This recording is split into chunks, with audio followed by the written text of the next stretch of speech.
तो प्यारे बच्चों, आपका स्वागत है डास्क लिब्रो पर। तो तीसरा प्रश्न है डीएनए ब्लॉक का कि संक्षेप में स्पष्ट कीजिए कि प्रथम संक्रमण श्रेणी के, संक्षेप का मतलब है कि हमें शॉर्टेस्ट आंसर इसके अंदर देना है। प्रथम संक्रमण श्रेणी के, प्रथम संक्रमण श्रेणी कहाँ है? स्कैंडियम से लेकर के निया और कॉपर तक। तो स्कैंडियम से लेकर के जो कॉपर तक की श्रेणी है वह हमारी प्रथम संक्रमण श्रेणी बन जाएगी। कि प्रथम संक्रमण श्रेणी के प्रथम अर्धभाग में, यानी कि प्रथम अर्धभाग कौन सा होगा? हमारा स्कैंडियम से लेकर के Mn तक बढ़ते हुए परमाणु क्रम के साथ, यानी कि इसका 21 है, इसका 25 है। ठीक है, यहाँ तक कोई दिक्कत? कि प्रश्न क्या कह रहा है? संक्षेप में स्पष्ट कीजिए, यानी कि शॉर्टेस्ट आंसर हमें देना है कि प्रथम संक्रमण श्रेणी स्कैंडियम से कॉपर तक 3D। बोलो कि प्रथम अर्धभाग में, यानी कि आधा कर दो 3D को, तो स्कैंडियम से Mn तक आ गए अपन 25 तक। बढ़ते हुए परमाणु क्रम के साथ +2 ऑक्सीकरण अवस्था कैसे स्थायी हो जाती है? ये पूछ रहा है कि +2 ऑक्सीकरण अवस्था कैसे स्थायी हो जाती है। बोलो भाई। तो हम जानते हैं कि जो ऑक्सीकरण अवस्था के स्थायी होने का क्रम है वह 2 या 3 कारकों से आता है। ठीक है, पहला तो पूर्ण भरित कक्षक के कारण। अपूर्ण भरित तो यहाँ लगेगा नहीं, क्योंकि यहाँ जिंक तक हम जा ही नहीं रहे, क्योंकि हमें तो अर्धभाग तक जाना है। दूसरा अर्धभरित के कारण, और तीसरा हमारा ज्यामिति के कारण। तीसरा ज्यामिति के कारण, जो कि BVT और तुम्हारा MO2 के थ्रू डिजाइन होता है। बोलो भाई, 3 कैरेक्टर्स हैं। तो हमको क्या देखना है? हम पहले अर्धभरित देखेंगे। तो हम जानते हैं, हम इन सब का सबसे पहले इलेक्ट्रॉनिक विन्यास लिखते हैं। स्कैंडियम, टाइटेनियम, वेनेडियम, क्रोमियम और मैग्नीज। ठीक है, ऐसा करें, सबसे 2-2 इलेक्ट्रॉन निकाल दें। लो साहब, स्कैंडियम से भी निकाल दिए, टाइटेनियम से भी निकाल दिए, वेनेडियम से भी निकाल दिए, क्रोमियम से भी निकाल दिए, मैग्नीज से भी निकाल दिए। जब हम इन सबसे 2-2 इलेक्ट्रॉन निकाल देंगे तो हमें पता है कि जो हमारा स्कैंडियम होता है उसका इलेक्ट्रॉनिक कन्फिग्रेशन होता है first s2 2s2 2p6 3s2 3p6 3d1 and 4s2। ठीक है, तो हमेशा इलेक्ट्रॉन कहाँ से जाएंगे? पहले बाहर वाले कक्षक से जाएंगे। तो हमने 4s से 2 इलेक्ट्रॉन्स निकाल दिए, तो इसका विन्यास क्या हो गया? d1। भाई एक ही तो इलेक्ट्रॉन बचा। और टाइटेनियम का क्या हो गया? इसी तरीके से d2। वेनेडियम का क्या हो गया? d3। क्रोमियम का क्या हो गया? d4। और मैग्नीज का क्या हो गया? d5। भाई बाहर वाले कक्षक से हमने 2-2 इलेक्ट्रॉन निकाल दिया, अब बचा क्या? 1 2 3 4 5।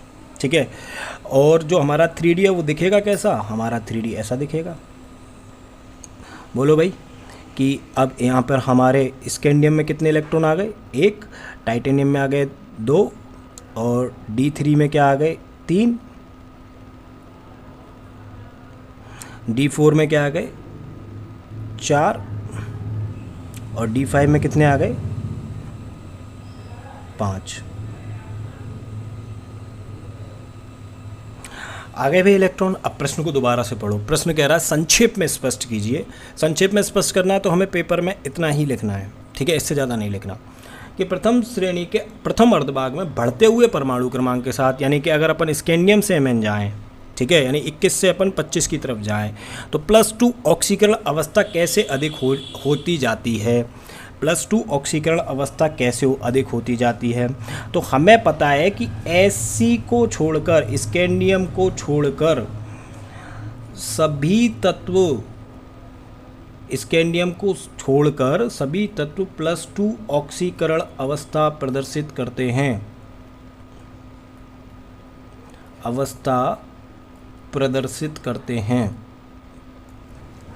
प्रदर्शित करते हैं तथा परमाणु क्रमांक बढ़ने के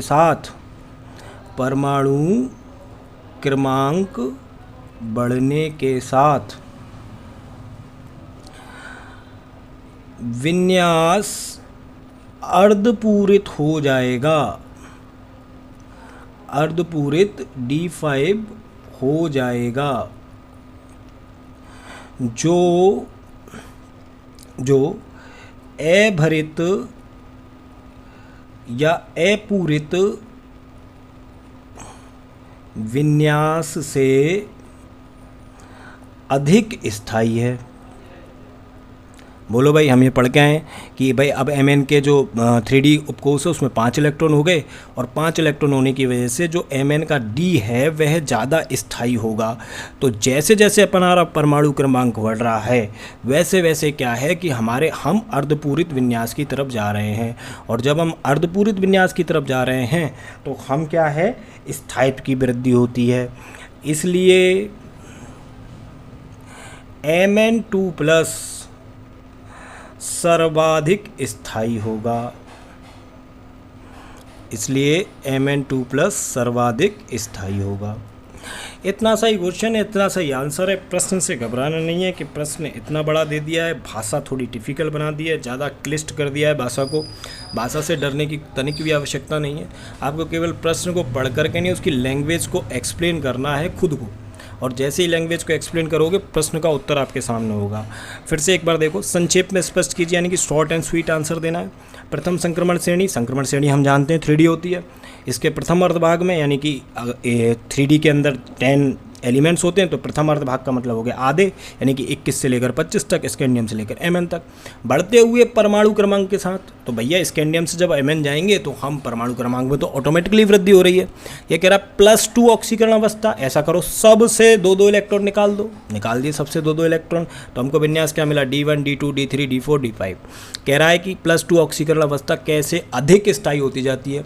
अरे भाई, हमको दिख रहा है कि जैसे जैसे हमारा विन्यास में परिवर्तन आ रहा है वैसे वैसे हम क्या है कि लास्ट में अचीव कर लेते हैं D5 को, जो अर्धभरित होता है, और अर्धभरित सबसे ज़्यादा स्थायी है। इसलिए आपका जो कथन है वह 100% सत्य है, 100% सत्य है। यही वह हमसे पूछ रहा था। हमको इतनी सी भाषा लिखनी है कि Sc को छोड़कर सभी तत्व +2 ऑक्सीकरण अवस्था प्रदर्शित करते हैं, तथा परमाणु क्रमांक बढ़ने के साथ विन्यास अर्धभरित या अर्धपूरित हो D5 हो जाता है, जो अभरित या अपूरित विन्यास से अधिक स्थायी है। इसलिए Mn2 सर्वाधिक स्थायी होगा। ठीक है, तथा +2 ऑक्सीकरण अवस्था